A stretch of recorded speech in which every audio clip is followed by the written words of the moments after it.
My name is Olivia Bennett. I am 31 years old, and I'm from Seattle, Washington. What happened that Thanksgiving didn't just ruin dinner, it rewrote my entire identity. Have you ever laughed at a joke, only to realize you were the punchline? What would you do if your own father handed you a DNA test at Thanksgiving, smirking, telling everyone, "Let's see what secrets you've been hiding"? Would you play along? Would you feel embarrassed? Or would something in your gut whisper that this wasn't just a joke? And what happens when the results don't expose you, but expose him? What if the man who thought he was humiliating you suddenly stops laughing? Stay with me, because what that envelope revealed didn't just shake the table, it flipped it over. Thanksgiving at my parents' house has always been performative. Perfect table settings, perfect smiles, perfect tension hiding under perfectly roasted turkey. That year, I remember noticing how loud my dad was, louder than usual. Telling the same old stories about his college days, interrupting people mid-sentence, making sure every eye at the table circled back to him. That wasn't new.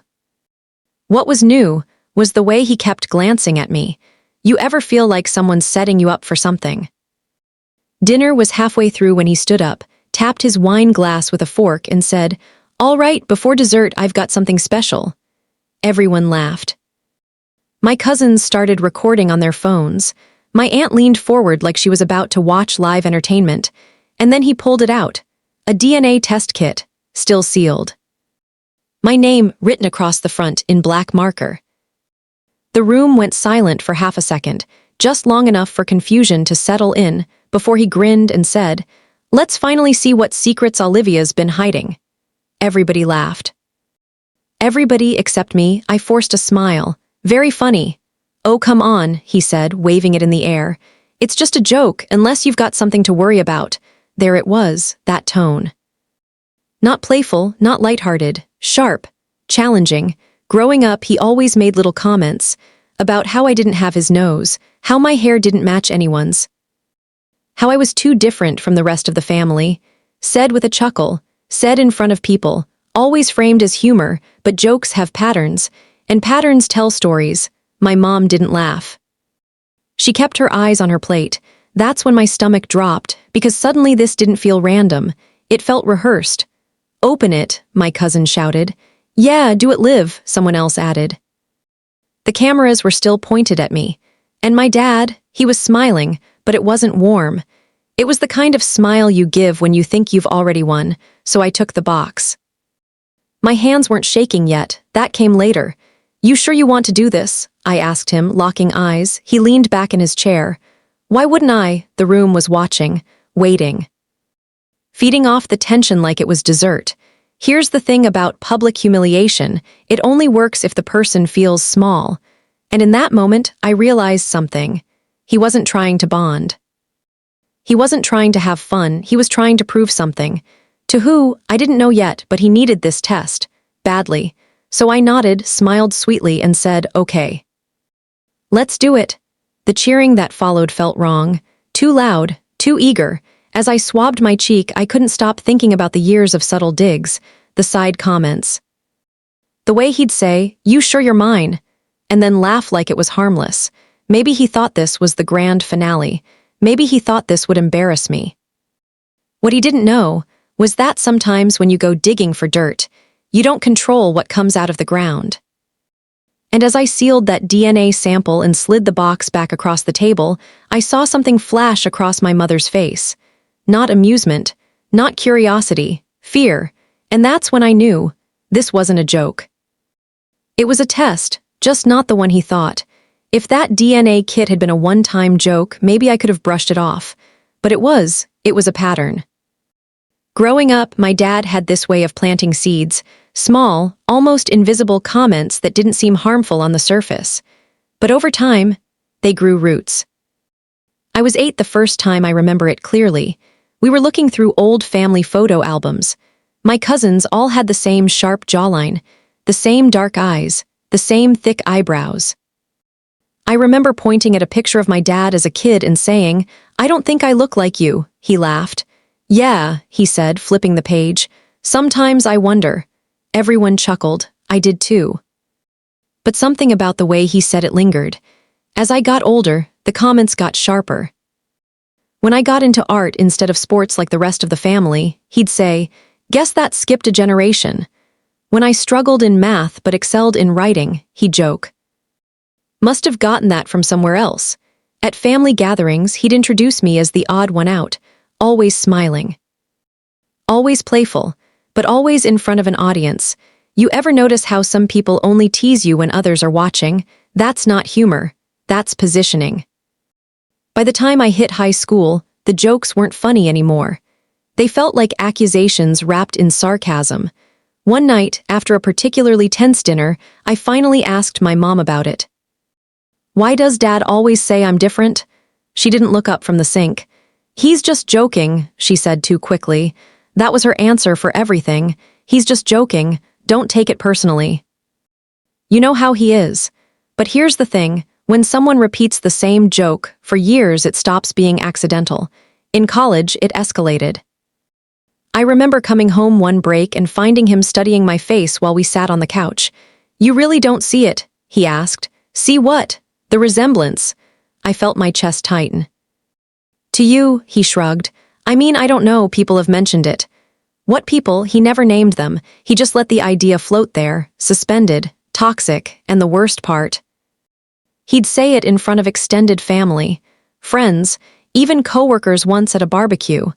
"Maybe we should get one of those DNA tests," he said casually that day, flipping a burger. "Clear up the mystery," everyone laughed, but I caught my mom's expression again, that same flicker. Panic, and suddenly I wasn't embarrassed anymore, I was suspicious. Because who keeps bringing something like that up unless they're trying to convince themselves of something? Looking back now, I realized something important. He wasn't trying to prove I wasn't his daughter. He was trying to prove something else. Maybe to my mom, maybe to himself. That Thanksgiving DNA kit wasn't a spontaneous prank. It was years of doubt-building pressure. Years of him planting the idea publicly so that if the results came back the way he expected, he could say, "See.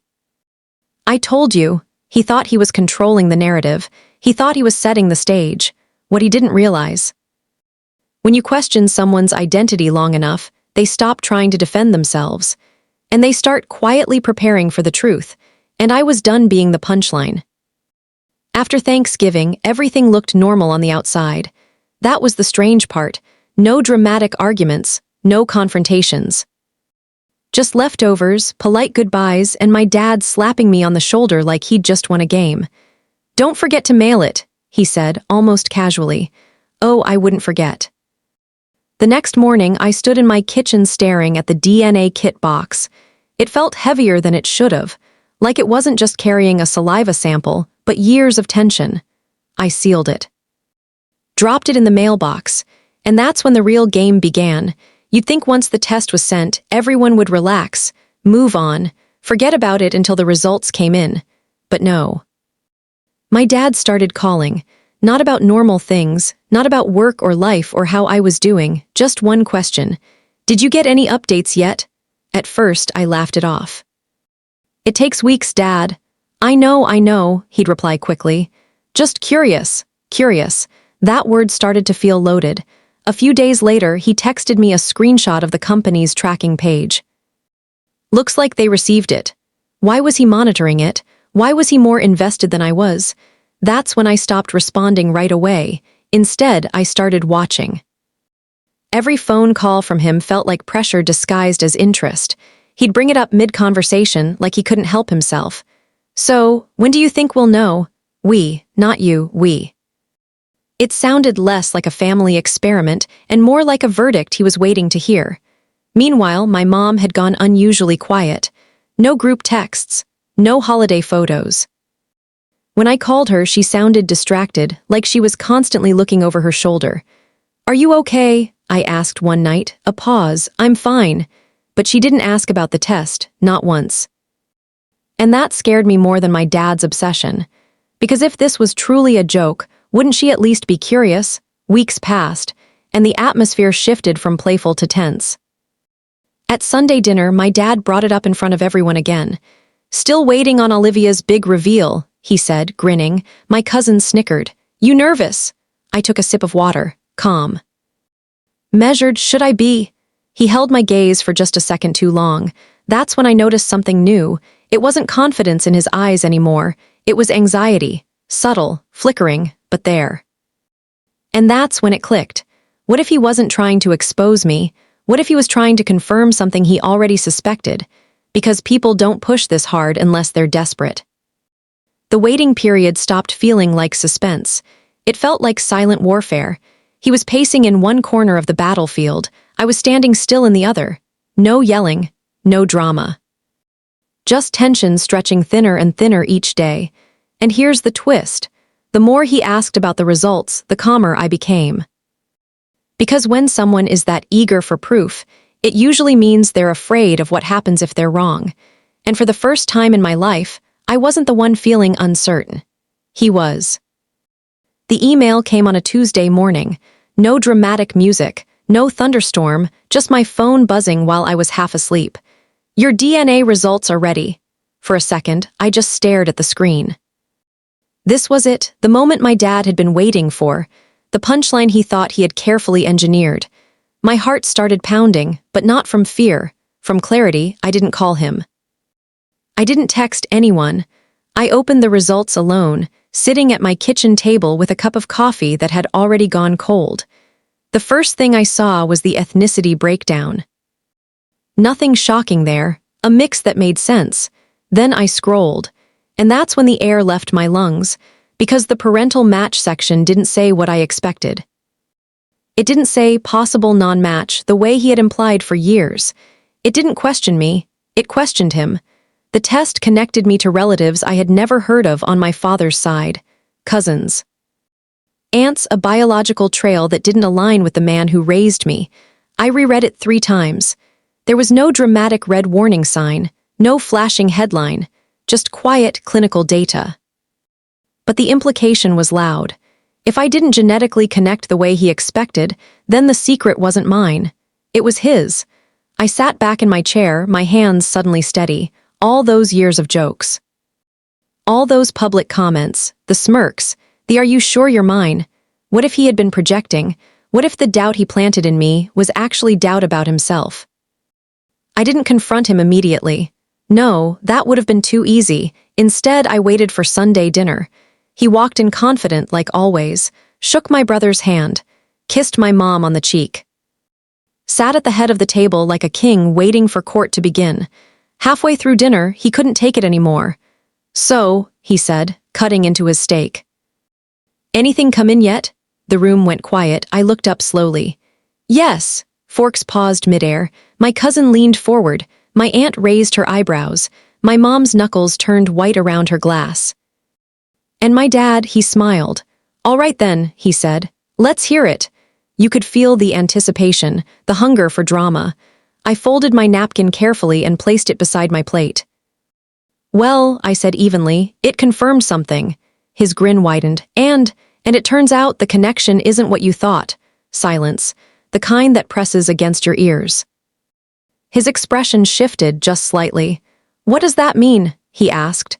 "It means," I continued calmly, "that the DNA trail doesn't line up the way you've been implying for years." My aunt blinked. "Wait, what?" I slid my phone across the table. He didn't touch it at first. For the first time in my life, he looked unsure. "You should read it," I said softly. He picked it up. And I watched the color drain from his face. The man who had laughed, the man who had turned my identity into a public joke. He wasn't laughing anymore. He wasn't speaking. The room felt frozen in time, because suddenly this wasn't about whether I belonged. It was about what he had been hiding. And in that moment, the power didn't shift loudly. It shifted quietly. From him to me, and the scariest part, no one at that table knew the full truth yet, but they all knew one thing: the joke had backfired. After that dinner, nothing exploded, no shouting. No dramatic walkouts, no plates shattered against walls, and somehow that made it worse. My dad didn't argue, he didn't deny it. He just handed my phone back to me and said, "These tests aren't always accurate." But his voice, it wasn't confident anymore. It was thin, controlled, careful. For the first time in my life, he wasn't leading the room. He was surviving it. My aunt cleared her throat. My cousins suddenly became very interested in his mashed potatoes. My mom looked like she might pass out, and I realized something powerful. For years, he controlled the narrative by being the loudest person in the room, but truth doesn't need volume. It just needs timing. The next few days were quiet, too quiet. He didn't call, didn't text, didn't send tracking screenshots or just curious messages. Instead, relatives started reaching out to me privately. Is everything okay? Your dad seems stressed. Was that DNA thing serious? Oh, it was serious, but not for the reasons they thought. Then my mom came over, alone. She sat on my couch, twisting her hands together like she was trying to wring out years of silence. He didn't think it would go this way, she whispered. I didn't respond, because that wasn't an apology, that was damage control. What did he think would happen? I asked calmly. She hesitated, and that hesitation told me everything. He thought the results would embarrass me, distance me, maybe even discredit me. Instead, they exposed cracks he had been trying to plaster over for decades. Family members started asking questions he couldn't joke his way out of. Why had he pushed the DNA idea so aggressively? Why did he seem so nervous now? Why had he always made those comments? The narrative was slipping, and he couldn't grab it back with sarcasm this time. At the next family gathering, the energy had completely shifted. He wasn't making loud jokes anymore. He wasn't raising toasts. He wasn't even sitting at the head of the table. He kept conversations short, avoided eye contact, checked his phone constantly like he needed an exit strategy. And people noticed. That's the thing about power. When you've had it your whole life, you think it's permanent. But sometimes, all it takes is one piece of truth to make people look at you differently.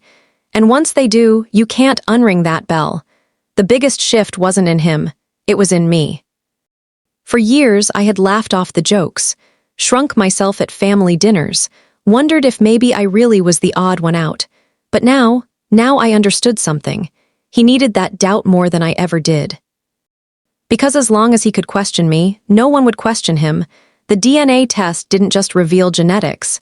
It revealed insecurity, projection, control. And once the illusion cracked, I stopped seeking his approval, stopped explaining myself, stopped playing along. He tried once to joke about it again weeks later. Guess we opened a can of worms, huh? I looked at him and said, evenly, you did. No smile, no anger, just truth. And that's when I saw it clearly. The joke didn't destroy me, it dethroned him. And sometimes the strongest revenge isn't shouting. It's standing still, while the person who tried to embarrass you realizes they exposed themselves instead. Before you go, I need to ask you something. If your parent publicly questioned your identity for years, would you forgive them? Or would that DNA test be the final line? Drop your answer in the comments because I read them. And if you've ever been the family joke, the one who was doubted, tested, or underestimated, hit that like button. Not for me, for you. For surviving it, make sure you subscribe because the next story, let's just say, sometimes the truth doesn't just change a family, it destroys one, and you don't want to miss that. Fire.